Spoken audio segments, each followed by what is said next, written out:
হযরতে জাফর চলে গেলেন নিজের বাড়িতে।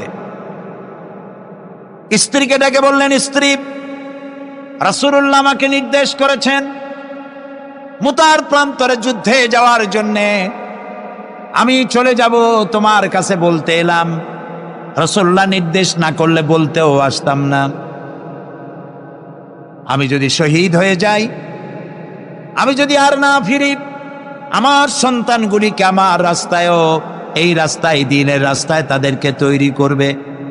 স্ত্রী বলছেন, হে আমার স্বামী, রাসূলুল্লাহ নির্দেশ করেছেন জিহাদের ময়দানে যাওয়ার জন্য।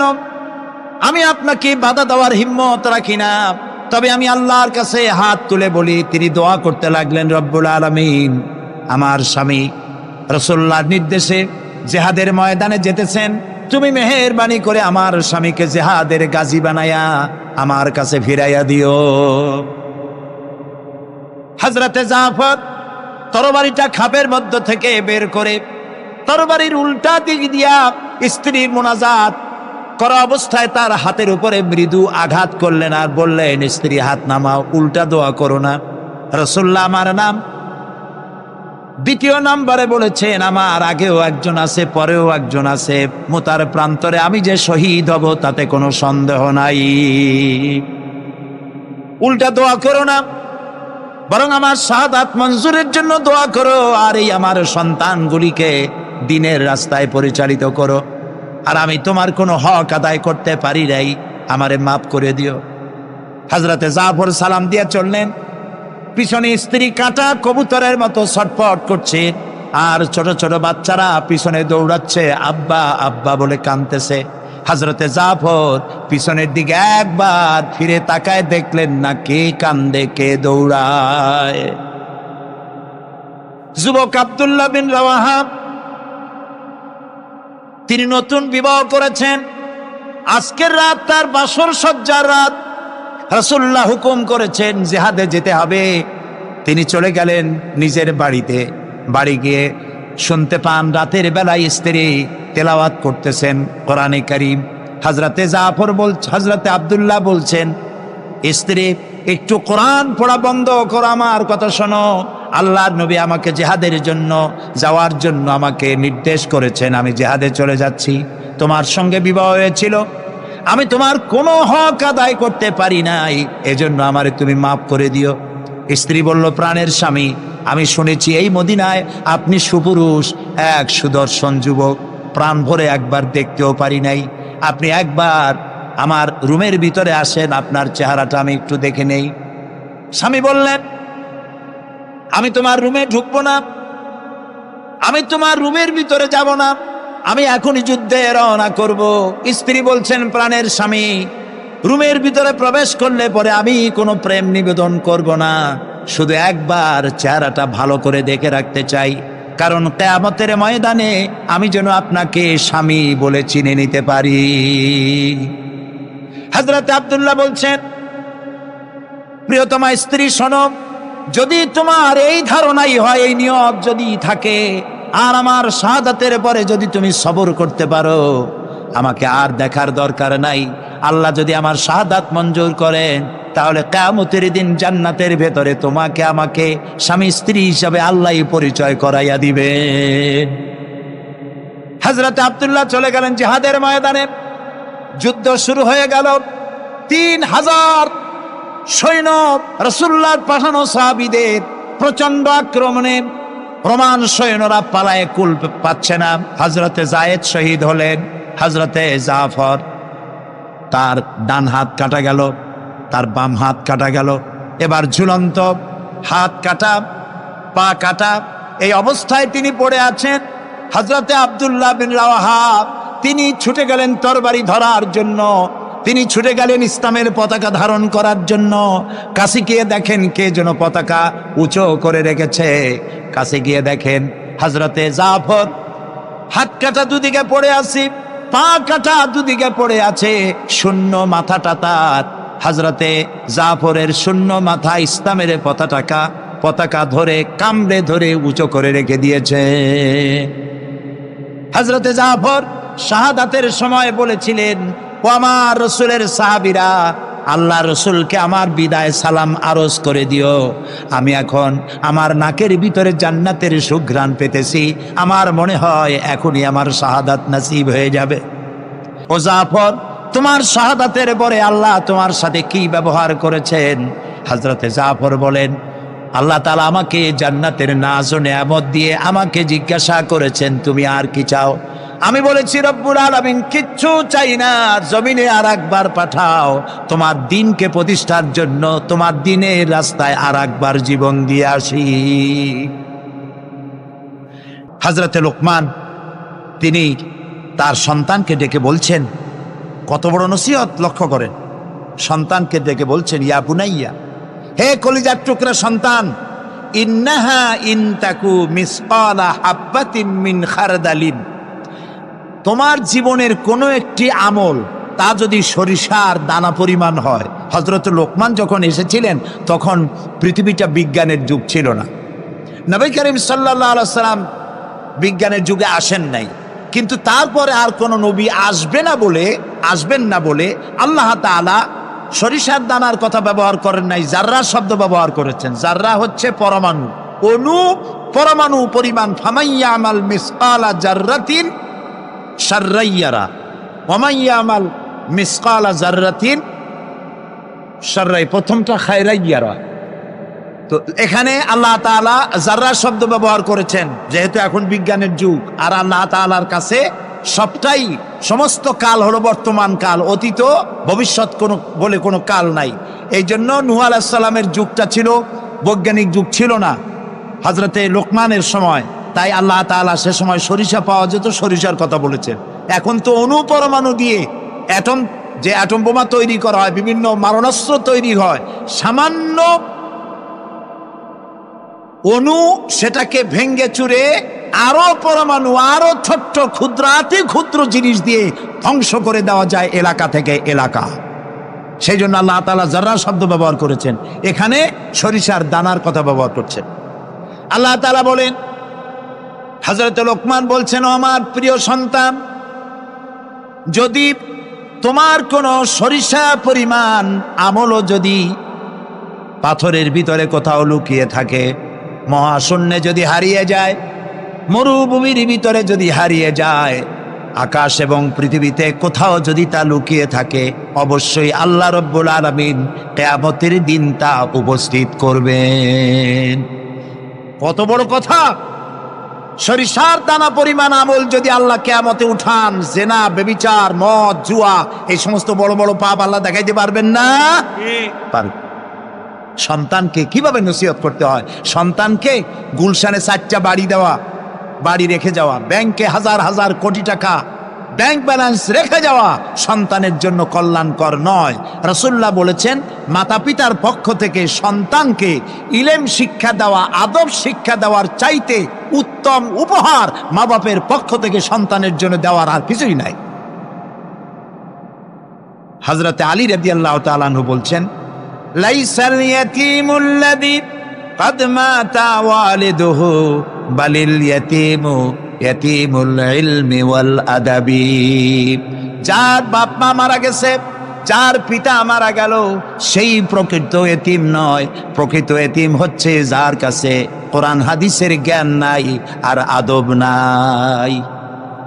যে সন্তানকে যদি পিতা মাতা আদব শিখাতে না পারে, ইলম দিতে না পারে, তাহলে পিতা বেঁচে থাকতেই সেই সন্তান সে এতিম বানায় গেল, সে কিছুই শিখলো না। এই জন্যে হযরতে লোকমান তার সন্তানকে শিখালেন, দেখো, সরিষা পরিমাণ আমলও যদি করো তাও পলায় থাকতে পারবে না। সুতরাং তুমি তোমার আমল সম্পর্কে সতর্ক হও। আল্লাহ তোমার সমস্ত আমলগুলি দেখতে পাচ্ছেন। আল্লাহ দেখতে পাচ্ছেন না সব? আল্লাহ রাব্বুল আলামিন বলেন, وَيَعْلَمُ مَا فِي الْبَرِّ وَالْبَحْرِ وَمَا تَسْقُطُ مِنْ وَرَقَةٍ إِلَّا يَعْلَمُهَا। এই পৃথিবীতে যদি কোনো একটি সমুদ্রের মধ্যে কি হয়, স্থলভাবে কি হয়, আল্লাহ রাব্বুল আলামিন বলেন, আমি জানি। শুধু তাই নয়, পৃথিবীর কোনো একটি গাছের পাতা যদি পড়ে যায়, তাহলে কোন দেশের কোন গাছের কোন পাতাটি পড়েছে আমি আল্লাহ রব্বুল আলামিনের দরবারে তার খবর হয়ে যায়। এই কথা যদি পিতা মাতা সন্তানদেরকে কাছে নিয়ে যদি বলে, বাবা জেনা, ব্যভিচার, মদ, জুয়া, শয়তানি, চাঁদাবাজি, মাস্তানি এগুলি করবা না, এগুলি একদিন মরা লাগবে, আল্লাহর কাছে হিসাব দিতে হবে। মা বাবা যদি বলতো এরকম, সন্তানগুলি ভালো হইতো। ঠিক কিনা কন? জোরে বলেন ঠিক কিনা? প্রিয় ভাই সব, কোরআনে কারিমের অসংখ্য আয়াতের মধ্য থেকে একটি আয়াত যদি আমরা মনে প্রাণে বিশ্বাস করতে পারতাম, আমল করতে পারতাম, আমাদের চরিত্র ভালো হয়ে যেত। আল্লাহ রাব্বুল আলামিন বলেন, মা ইয়াকুনু মিন নাজওয়া সালাসাতিন ইল্লা হুয়া রাবিউহুম ওয়ালা খামসাতিন ইল্লা হুয়া সাদিসুহুম। আল্লাহ তাআলা বলেন, শোনো, যেখানে তোমরা তিনজনে মিলে পরামর্শ করো, তিনজনে মিলে যেখানে পরামর্শ করো, মনে করো ওখানে তোমরা তিনজন নও, চতুর্থ আর এক সত্তা সেখানে আছে, নাম কি তার? বলেন, ওয়ালা খামসাতিন ইল্লা হুয়া সাদিসুহুম। যেখানে পাঁচজন তোমরা পরামর্শ করো সেখানে ষষ্ঠ আর এক সত্তা আছে, তার নাম কি? আল্লাহ। ওয়ালা আদনা মিন যালিকা ওয়ালা আকসারা ইল্লা হুয়া মাহুম আইনামা কানু। এর থেকে সংখ্যায় যদি কম হও, এর থেকে সংখ্যায় যদি বেশি হও, তুমি যেখানে আমি আল্লাহ সেখানে। সুবহানাল্লাহ। প্রিয় ভাই সব, এই যত বোমাবাজি হয়, গ্রেনেড বাজি হয়, কোনো না কোনো জায়গায় পরামর্শ হয় না? হয় না? পরামর্শ হয়। শেখ বেলাল উদ্দিন খুলনার দৈনিক সংগ্রামের প্রতিনিধি ছিলেন। আজকের পত্রিকায় দেখতে পেলাম তাকে হত্যা করার জন্য পরামর্শ হয়েছিল এবং সেখানে খুনিকে 1.5 লক্ষ টাকা পুরস্কার দিয়ে 20,000 টাকা অগ্রিম করা হয়েছিল। এরকম একজন ভালো সাংবাদিককে হত্যা করার জন্য পরামর্শ করা হলো। বেলালের নাম যখন মনে আসলো, দোয়া করি আল্লাহ তাআলা বেলালকে, হযরতে বেলাল রাদিয়াল্লাহু তাআলা আনহুর সঙ্গী করে জান্নাতের মধ্যে জায়গা করে দিও। যেখানে বসে এই পরামর্শটা করা হলো, কিবরিয়া একজন অর্থনীতিবিদ, দেশের একজন গুণী ব্যক্তি, তাকে হত্যা করার জন্য যেখানে পরামর্শ হয়েছিল, 21শে অগস্ট গ্রেনেড হামলা করার জন্য যেখানে পরামর্শ করা হয়েছিল, সেখানে 3 জন হোক 5 জন হোক, যারাই পরামর্শ করেছিল, তাদের যদি জানা থাকতো যে আল্লাহ রাব্বুল আলামিন এই অনুষ্ঠানে তিনি দেখতে পাচ্ছেন এবং শুনতে পাচ্ছেন, তাহলে এত বড় মারাত্মক পশুর কাজ তারা করতে পারত না। হযরতে লোকমান তিনি তার সন্তানকে একেবারে বাচ্চা অবস্থায় বুঝায় দিলেন, হে আমার ছেলে, কলিজার টুকরা, ছোট্ট একটি সরিষার দানা পরিমাণ আমলও যদি করো, ওইটা গোপন থাকবে না, আল্লাহ তাআলা উঠায় নেবেন। সুবহানাল্লাহ। তুমি দেখতে পাবে সে আমল। প্রিয় উপস্থিতি, যুবকদের বলি, তরুণদের বলি, তরুণই আজকে আমাদের টার্গেট। তরুণরা আসো ইসলামের দিকে। তোমাদেরকে যারা লাঠিয়াল বাহিনী হিসাবে ব্যবহার করে, এদের মুখে থুতু নিক্ষেপ করে বেরিয়ে আসো, রাসূলের কাতারে শামিল হয়ে যাও। যে পথে যাচ্ছ জাহান্নামের পথ, আমরা ডাকি তোমাদেরকে জান্নাতের দিকে। সুবহানাল্লাহ। প্রিয় ভাই সব, আমি আপনাদের খেদমতে আরজ করব, হযরতে লোকমানের এই 3য় নসিহতের শেষ অংশটি করেই আমরা আপনাদের সামনে যে কথা বলতে চাই তা হলো, হযরতে লোকমান বলছেন, ওয়া'মুর বিল মারুফি ওয়ানহা আনিল মুনকার। ভালো কাজের আদেশ দাও, অন্যায় কাজ থেকে মানুষকে বিরত রাখো। সুবহানাল্লাহ বলেন, সবাই বলেন সুবহানাল্লাহ। ভালো কাজের আদেশ দাও। ভালো কাজের আদেশ দেওয়া। আজকে হলো মুহররম মাস, আজকে কি? আর মাত্র একদিন পরে আশুরা হবে। হযরত ইমাম হোসাইন এবং তার সাথী সঙ্গী শাহাদায়ে কারবালার জন্য আমরা দোয়া করব। আমরা আমাদের মা বাবার জন্য দোয়া করব। এটা দোয়া কবুলের আজকের শুক্রবার ছিল। সুবহানাল্লাহ। প্রিয় ভাই সব, এত বড় বিশাল মাহফিল জীবনে আরেকটা পাবো, কোন নিশ্চয়তা আছে কি?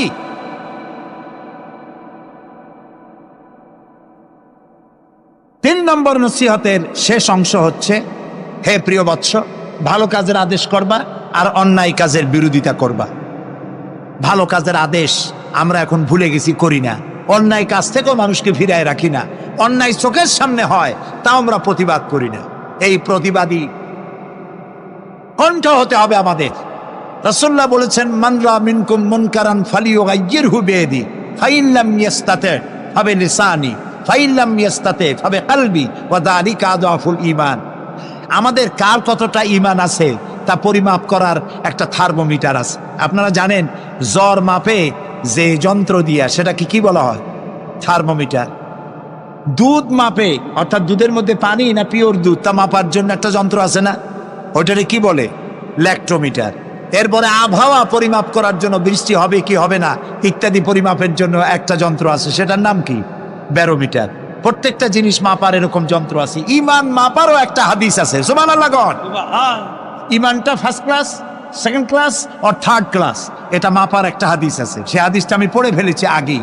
রাসূলুল্লাহ বলছেন, তোমাদের মধ্যে যদি কেউ শরীয়ত বিরোধী কাজ কেউ দেখতে পাও, দুই হাতে বাধা দাও। কি দিয়ে বাধা দাও? বলেন জোরে। শক্তি প্রয়োগ করে বাধা দাও। ফাইন লাম ইয়াস্তাতি, যদি তুমি তা না পারো তাহলে মুখ দিয়ে বাধা দাও। ফাইন লাম ইয়াস্তাতি, যদি তাও না পারো অন্তরে অন্তরে ঘৃণা করো। তবে অন্তরে অন্তরে ঘৃণা করে চুপ করে বসে থাকলে হবে না, মনে মনে ঘৃণা করে হোমওয়ার্ক করতে হবে। মনের মধ্যে এই চিন্তা রাখতে হবে যে এই অন্যায় কাজকে নির্মূল করার জন্য কি করা যায়, সে সম্পর্কে পরিকল্পনা নিতে হবে। আর এটা হলো ওয়া যালিকা আযফুল ঈমান, আর এটা হলো ঈমানের একদম থার্ড ক্লাস, তৃতীয় পর্যায়। এরপরে ঈমানের আর কোনো অংশ নাই। হযরত লোকমান বলছেন, ওয়াসবির আলা মা আসাবাক, এরপরে তুমি সবর ইখতিয়ার করবে। সবর, ধৈর্য। ভালো কাজের আদেশ, অন্যায় কাজের নিষেধ, এর মধ্যে সবরের কথা আসলো কেন?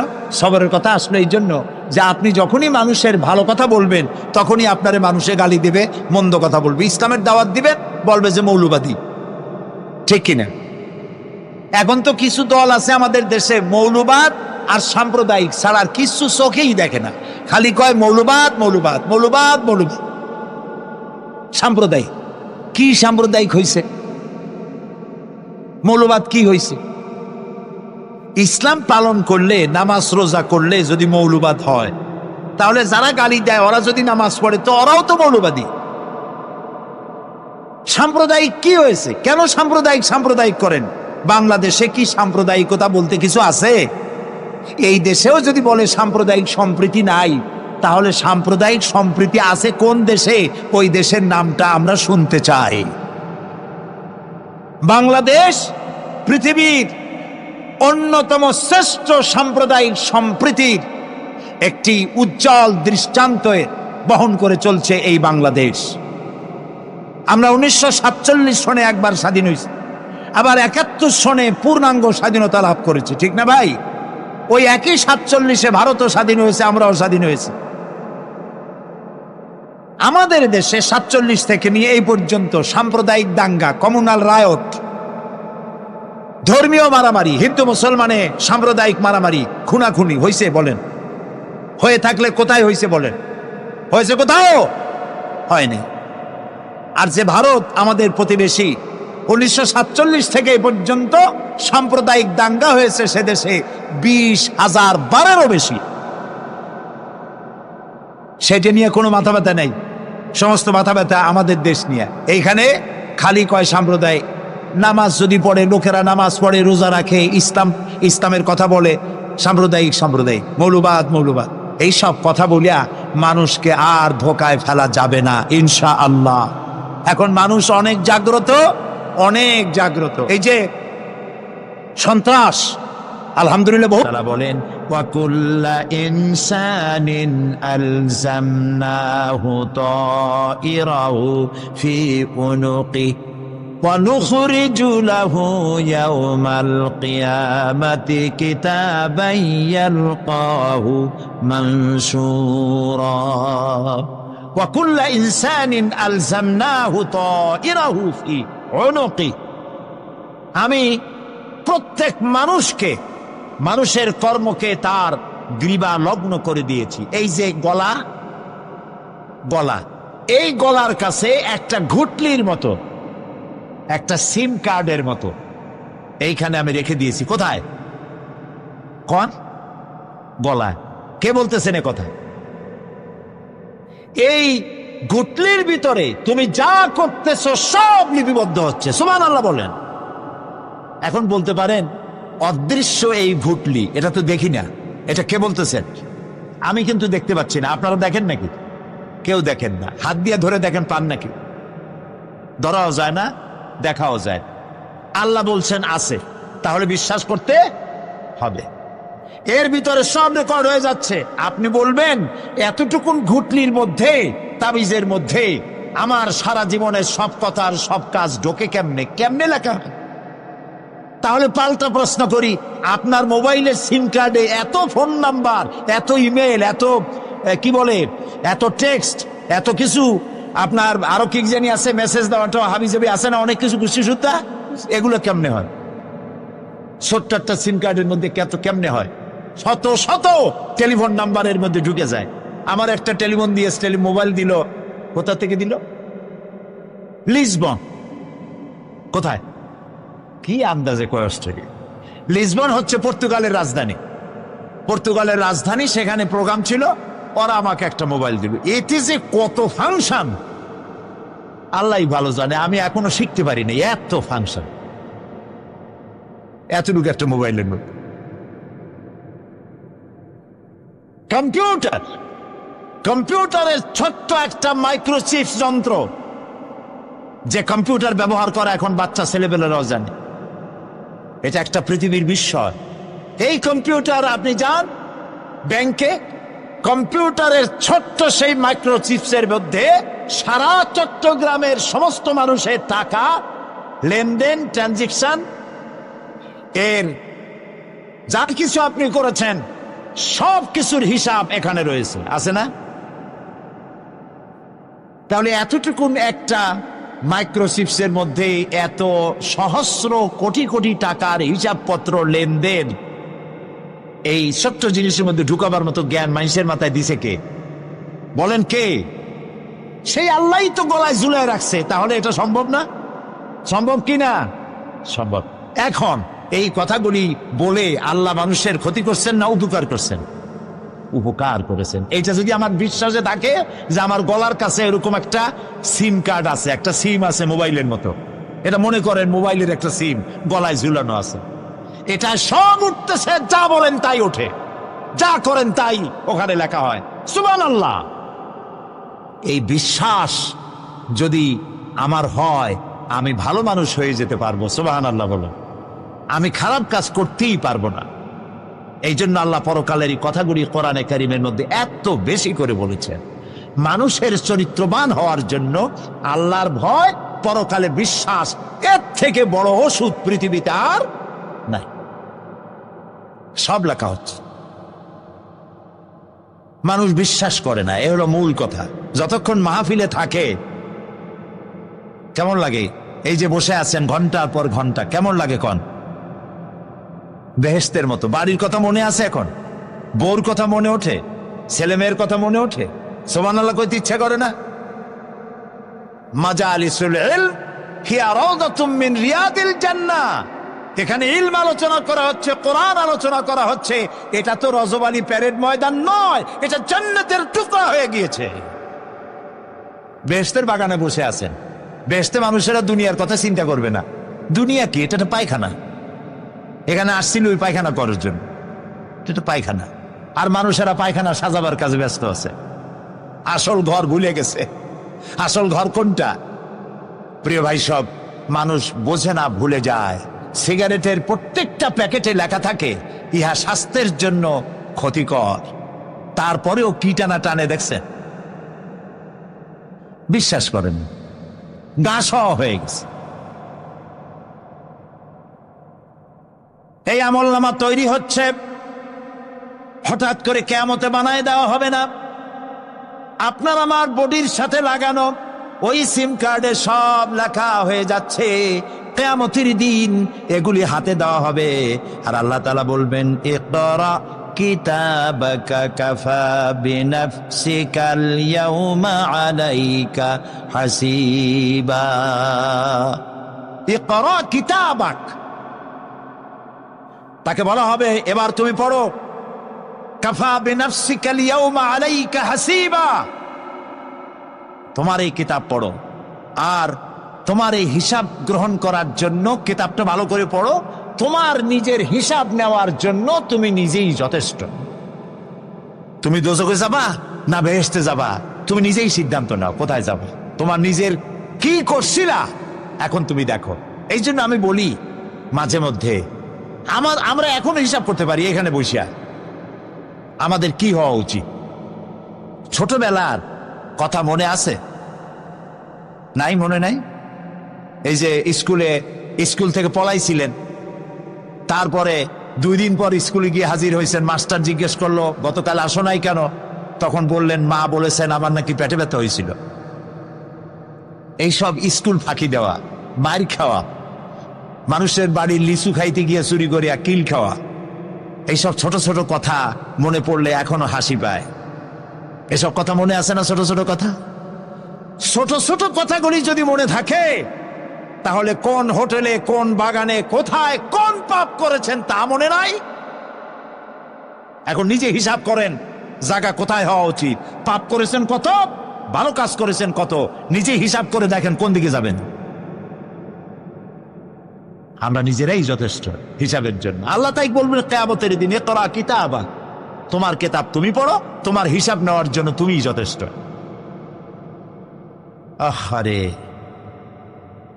আল্লাহ রাব্বুল আলামিন বলেন ওয়া আশরাকাতিল আরদু বিনুরি রাব্বিহা ওয়া বুদিআল কিতাবু ওয়া জিআআ বিন নাবিয়্যিনা ওয়াশ শুহাদা বাইনাহুম বিল হক ওয়া হুম লা ইউযলামুন। পৃথিবী তার রবের নূরের ঝলকানিতে উদ্ভাসিত হবে। সুবহানাল্লাহ, সুবহানাল্লাহ। আল্লাহর নূরের ঝলকানিতে গোটা পৃথিবী উদ্ভাসিত হয়ে যাবে। আমলনামা তুলে ধরা হবে, পয়গম্বর এবং সাক্ষীগণকে হাজির করা হবে এবং সকলের প্রতি সুবিচার করা হবে, তাদের কারো প্রতি জুলুম করা হবে না। আল্লাহ গ্যারান্টি দিচ্ছেন কারো প্রতি জুলুম করা হবে না। সুতরাং হে মানুষেরা, ইয়া আইয়ুহাল ইনসানু ইন্নাকা কাদিহুন ইলা রাব্বিকা কাদহান ফামুলাকি। হে মানুষ, তোমার পালনকর্তা পর্যন্ত পৌঁছতে তোমাকে অনেক কষ্ট করতে হবে, এরপর তুমি তার সাক্ষাৎ পাবে।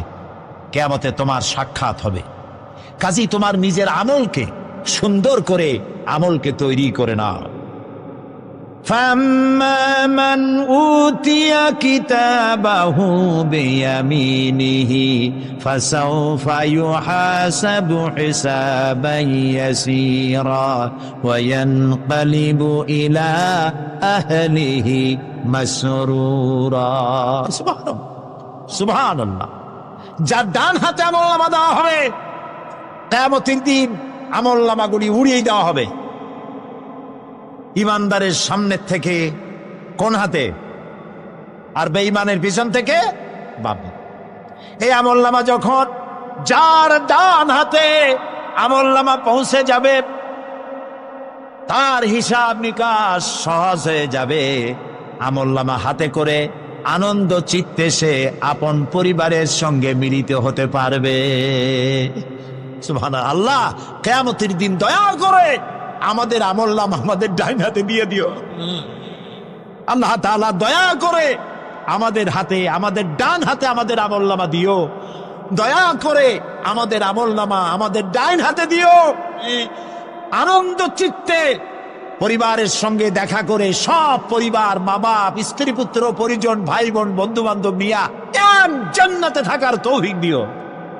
আয় আল্লাহ, বিগত 26 বছর যারাই মাহফিলে এসেছেন তাদেরকে নিয়ে এক জান্নাতে থাকার আমাদেরকে তৌফিক দিয়ে দেওয়া।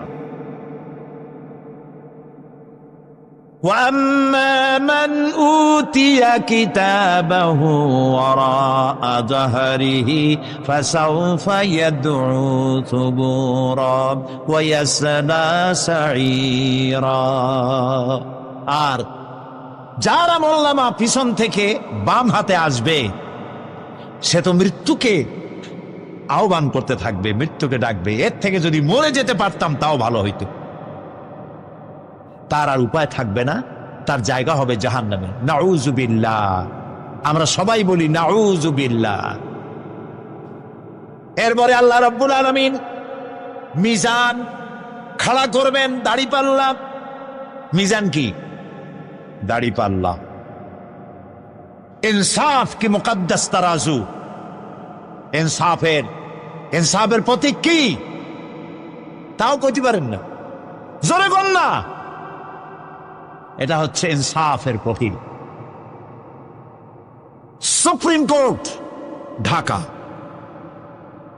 সুপ্রিম কোর্টের সামনে বিশাল দাড়িপাল্লা টানানো, দেখছেন না?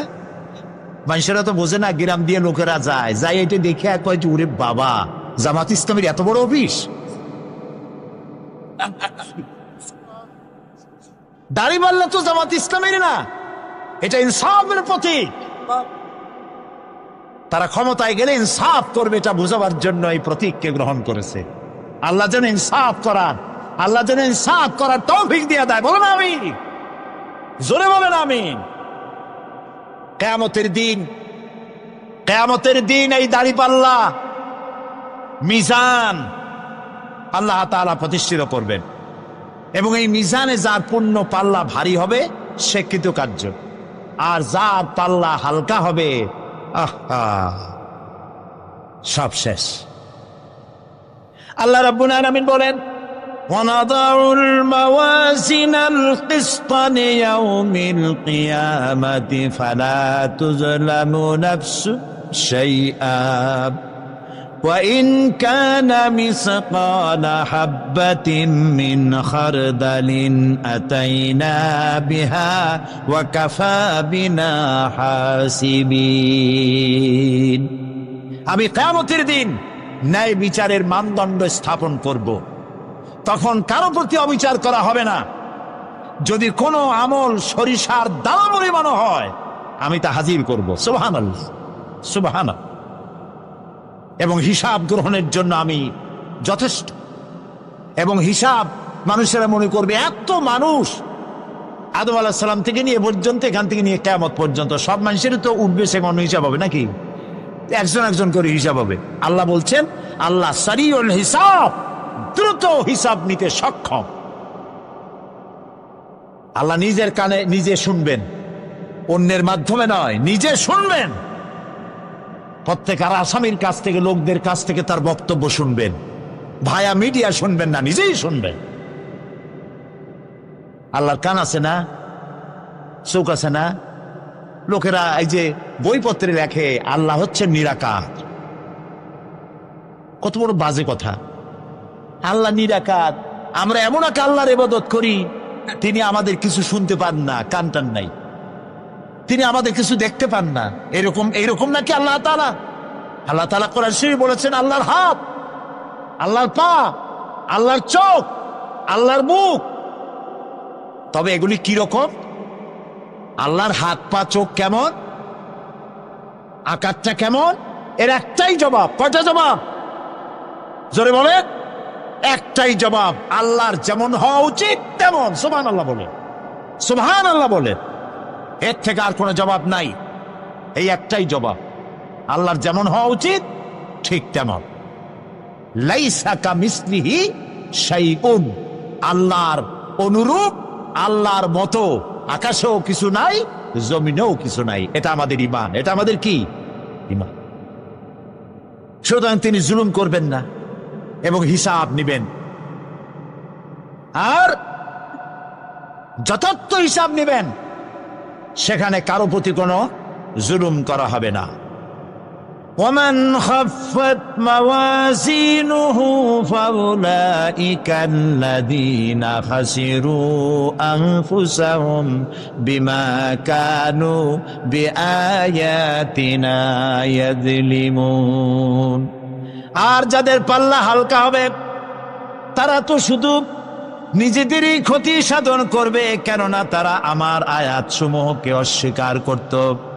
আল্লাহর যারা অস্বীকার করত, আখেরাত নাই, কিয়ামত নাই, বেহেশত নাই, কবরের মধ্যে কোনো শাস্তি নাই, কবরের কোনো প্রশ্ন নাই, এগুলি যারা বলতো তারা কিয়ামতে ক্ষতিগ্রস্ত হবে। এখন কিয়ামতের দিন মিজান আমরা হালকা করতে চাই না ভারী করতে চাই? জবাব চাই। কি করবেন? যদি ভারী করতে চান নেক আমল বেশি বেশি করবেন। আর একটি হাদিস শোনাবো, যেই হাদিসের ভিতরে পাল্লা ভারী করার মতো কথা নবীজি বলেছেন, শুনবেন নাকি? বুখারী শরীফের শেষ হাদিস। আল্লাহর নবী বলেন, কালিমাতানে হাবিবাতানে ইলার রহমান খাফিফাতানে আলাল লিসান সাকিলাতানে ফিল মিজান সুবহানাল্লাহি ওয়া বিহামদিহি সুবহানাল্লাহিল আযীম। নবীজি বলেন, দুইটা কালেমা, দুটি শব্দ আল্লাহর কাছে খুবই প্রিয়, মুখে উচ্চারণ করা একেবারেই হালকা। আর কিয়ামতের দিন এই শব্দ দুটি দিয়ে আল্লাহ রব্বুল আলামিন মিজানের পাল্লাকে ভারী করে দিবেন। সেই শব্দ দুটি হলো, পড়েন আমার সাথে, সুবহানাল্লাহি ওয়া বিহামদিহি সুবহানাল্লাহিল আযীম। সবাই পড়েন, সুবহানাল্লাহি ওয়া বিহামদিহি সুবহানাল্লাহিল আযীম সুবহানাল্লাহি ওয়া বিহামদিহি সুবহানাল্লাহিল আযীম। জান্নাতের ভিতরে মানুষের কোনো দুঃখ থাকবে না। কাদের দুঃখ থাকবে না? জান্নাতীদের। কথা কি শোনেন? সাথে সাথে ঠাস ঠাস করে জবাব দিতে পারেন না কেন? জান্নাতীদের ভেতরে, জান্নাতীদের কি থাকবে না? কোনো দুঃখ থাকবে না। একটা দুঃখ থাকবে। কটা দুঃখ? একটা দুঃখ থাকবে। জান্নাতীরা জান্নাতের ভেতরে মনে মনে ভাববে, কারণ জান্নাত তো সকলের জন্য একরকম হবে না। কারো হবে ফার্স্ট ক্লাস, কারো হবে ডিলাক্স, কারো হবে সুইট ডিলাক্স, কারো হবে second class, third class, fourth class, এরকম। এটা কি ইনসাফ না জুলুম? ইনসাফ। আপনি খালি নামাজ পড়ছেন, রোজা রাখছেন, হজ করছেন, জাকাত করছেন, জাকাত দিছেন, হালাল হারাম বাইসা করছেন, আপনারে যে জান্নাত দেওয়া হবে, ওই ব্যক্তি যিনি তাহাজ্জুদের নামাজ পড়েছেন, কোরআন বুঝেছেন, কোরআন প্রতিষ্ঠার জন্য আন্দোলন করেছেন, জেল খেটেছেন, জরিমানা দিয়েছেন, ফাঁসির মঞ্চে চড়েছেন, তার জান্নাত আর আমার জান্নাত সমান হওয়া কি উচিত? কাজে আল্লাহ তাআলা তো ইনসাফ করবেন কিয়ামতের দিন। নবীদের, সাহাবীদের, তারপরে দ্বীনের জন্য যে যত পরিশ্রম করেছেন তার পুরস্কারটা সেরকমই হবে। এই জান্নাতের ভিতরে, জান্নাতীদের মধ্যে কোনো দুঃখ থাকবে না, একটি দুঃখ ছাড়া। তারা মনে মনে ভাববেন, রব্বুল আলামিন, অমুক অমুক সময় চায়ের দোকানে বসে আড্ডা মেরেছিলাম, বাসের মধ্যে ঘন্টার পর ঘন্টা বসেছিলাম, আজে বাজে চিন্তা করেছি, সময় চলে গেছে ঘন্টার পর ঘন্টা। ওই সময়গুলিতে যদি তোমার নামের জিকির করতাম, তেলাওয়াত করতাম, তাহলে জান্নাতের ভেতরে আজ আমি আরো ভালো ভালো জায়গা পাইতাম। হাদিস শরীফে এসেছে, কিয়ামতের দিন জান্নাতীদেরকে আল্লাহ বলবেন, তেলাওয়াত করো আর উপরে উঠতে থাকো, তেলাওয়াত করো আর উপরের দিকে উঠতে থাকো, ধীরে ধীরে পড়ো, ধীরে ধীরে তেলাওয়াত করো। ধীরে ধীরে তেলাওয়াত করতে করতে তোমার তেলাওয়াত জান্নাতের যে স্তরে গিয়ে শেষ হবে, জান্নাতের ওই জায়গা তোমার জন্য বরাদ্দ হবে। এখন যার মুখস্থ সাদি খালি কুল্লু আল্লাহ আর ইজাজা নাসরুল্লাহ, দুই পাও দিয়েই বসে থাকবে। আহারে, কোরআন শরীফ মুখস্থ করেন, আল্লাহ যেন আমাদেরকে মুখস্থ করার তৌফিক দেন, বলেন আমিন।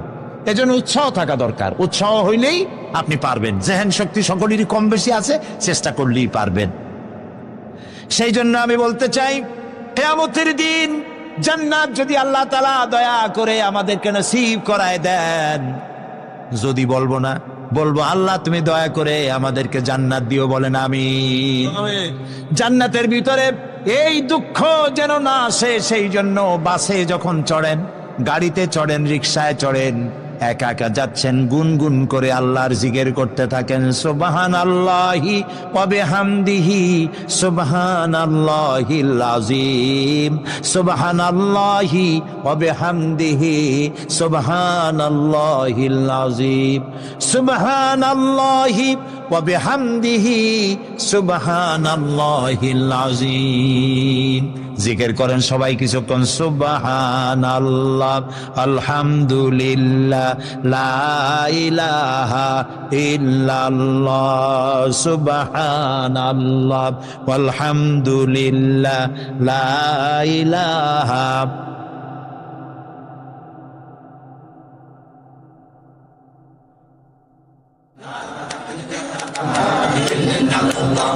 ভালো লাগে না? মজা লাগে না? প্রাণ খুলে বলেন সুবহানাল্লাহ ওয়ালহামদুলিল্লাহ, লা ইলাহা ইল্লাল্লাহ, সুবহানাল্লাহ ওয়ালহামদুলিল্লাহ, লা ইলাহা, লা ইলাহা ইল্লাল্লাহ মুহাম্মাদুর রাসূলুল্লাহ। প্রিয়